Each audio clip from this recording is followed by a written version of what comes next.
Gagawa tayo ng tocino.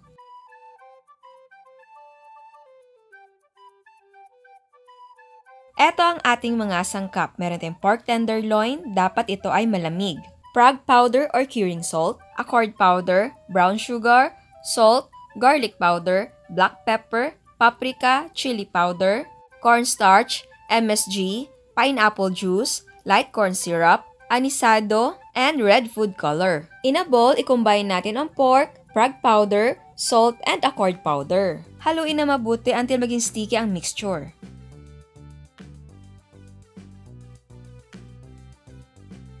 Siyempre, mas maganda kung gagamitin natin ang kamay sa paghalo. Pwede mong islam ang meat para mas ma-absorb. Kapag sticky na ang meat, add brown sugar, garlic powder, black pepper, paprika, cornstarch, chili powder, MSG, anisado, light corn syrup, pineapple juice, and red food color.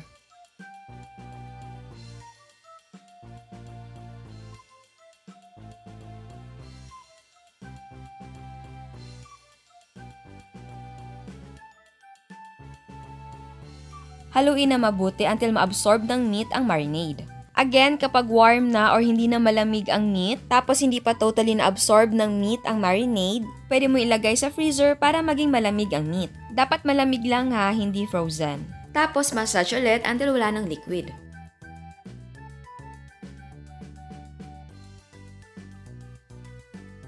So ayan, na-absorb na ng meat ang marinade. Takpan natin ng cling wrap or any takip basta hindi maluwag. Tapos ilagay natin sa ref, sa chiller lang, sa baba, para ma-cure ang meat. Kinabukasan, pwede mo nang ipack ang tocino sa mga plastic bags. Each plastic bags, ang inilagay ko ay 150 grams ng tocino. Pero kung gusto nyo na mas marami, pwedeng gawing 200 or 250 grams. Mas maganda talaga na gagamit ka ng timbangan kapag nagpapak ka ng tocino, lalo na kapag negosyo. Tapos ayusin lang natin para maganda tignan. At huwag kalimutan na i-seal natin ang plastic. So ayan, napak na lahat, ilagay na natin sa freezer.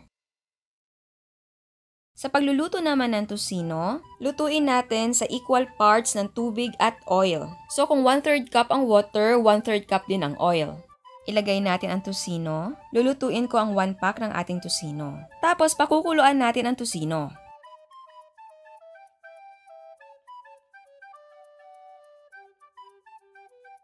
So ayan, kumukulo na, hayaan lang natin mag-evaporate ang water. Ayan, nag-evaporate na ang water, mantika na lang ang naiwan. At this point, luto na ang tocino. Hinahayaan ko lang muna na medyo mag-brown yung ating tocino.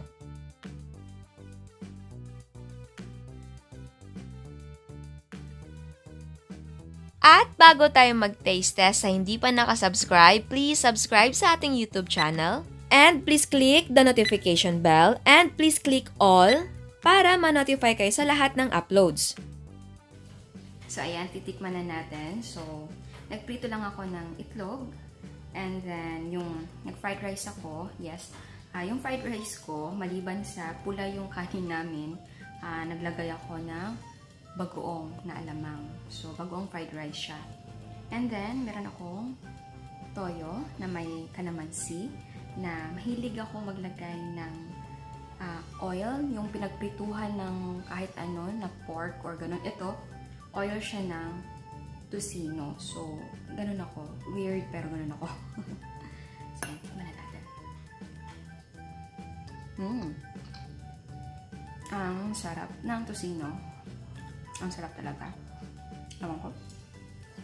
Mga ganitong bawal. Sarap. Ayan, kain. At yung tocino natin, malambot. Yung parte talaga na pinili natin is malambot. Pero, again, kung gusto niyo na may konting taba-taba, syempre yung piliin niyo yung pork butt or pork shoulder. Ganun.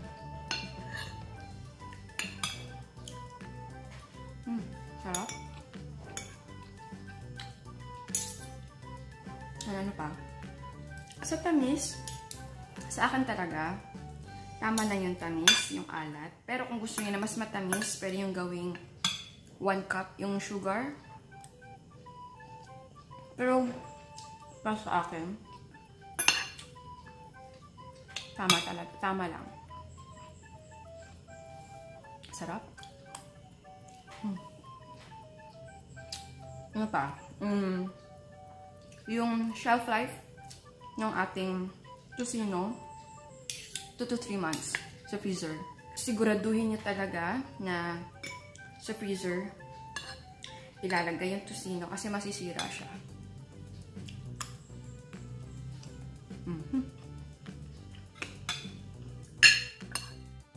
Ang sarap.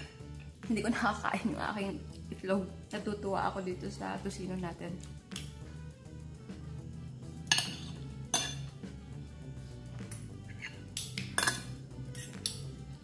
Sarap. Alam nyo, mahilig ako sa breakfast meal. Kahit lunch pa yan or dinner, okay sa akin yung mga Tocino, tapa, longganisa, mga ganun. Kahit daing or tuyo. Sarap.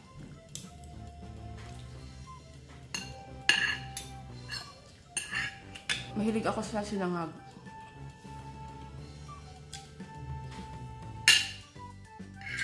Sarap talaga.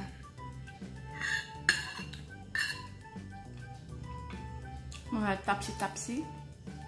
Tapsilog. Tosilog. Gusto niyo ba ng healthier version nito? I mean, hindi naman yung super healthy kasi nga may pork. Yung bang walang mga preservatives. Sige. Baka may time tayo. Gawa tayo ng ganyan. Yung walang mga preservatives. Walang mga MSG.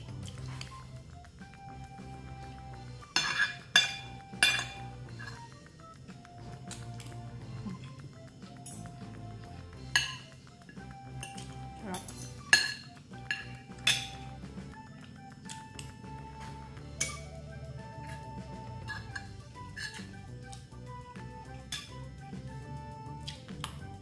So, ayan. Tatapusin ko na yung pagkain ko.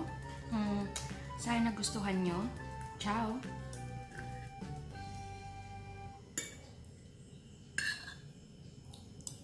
At eto ang mga prices ng ating mga sangkap. Ang nagawa natin ay 10 pieces to 150 grams. Ang cost per yield ay 29 pesos and 55 cents. Pwede mong ibenta ng 60 to 80 pesos. Again, ang selling price ay magdidepende kung magkano ang presyo ng sangkap sa inyo. At bago ko magpaalam, meron tayong another dose of inspiration. Eto ang mga cakes ni Miss Grace.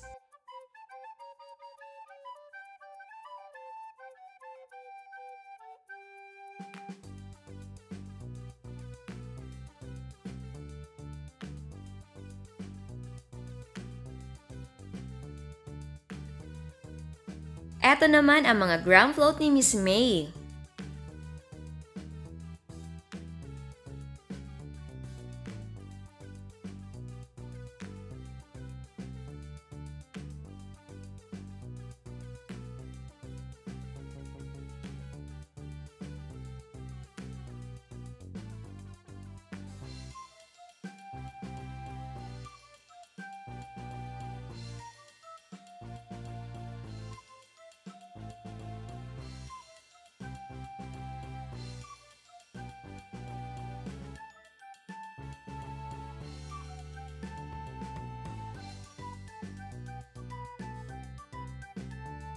Grumbles by Miss Neliza.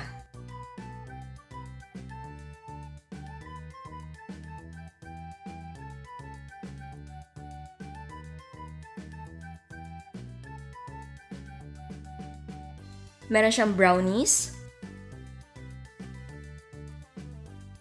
Eto naman ang kanyang mga cakes and cupcakes.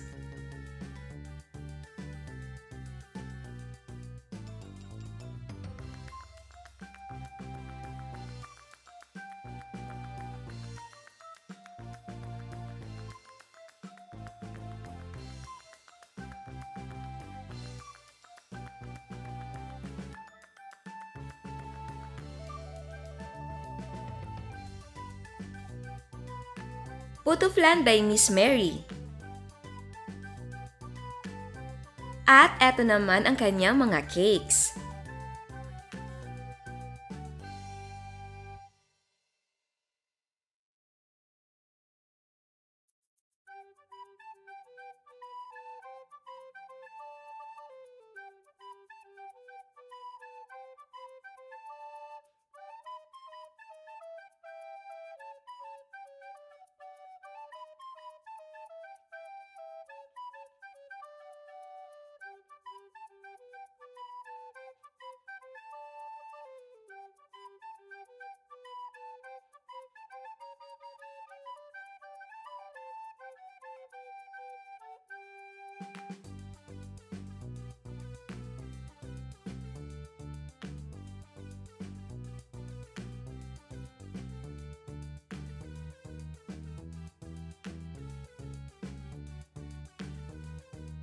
Again, salamat sa lahat na nagpapadala ng mga photos. At 500,000 na pala tayo sa channel natin. Actually, hindi ko talaga napansin na 500k na pala yung subscriber. May mga nag-congratulate kasi sa comment na 500,000 na nga yung subscriber. Kaya sobrang thank you talaga sa inyo na lagi kayo nandyan, nakasuporta. Salamat at yung channel natin yung napili nyong tambayan. Kaya sa hindi pa nakasubscribe, please subscribe sa ating YouTube channel. And please click the notification bell and please click all para ma-notify kayo sa lahat ng uploads. And please don't forget to like our Facebook page and follow us on Instagram. Thank you!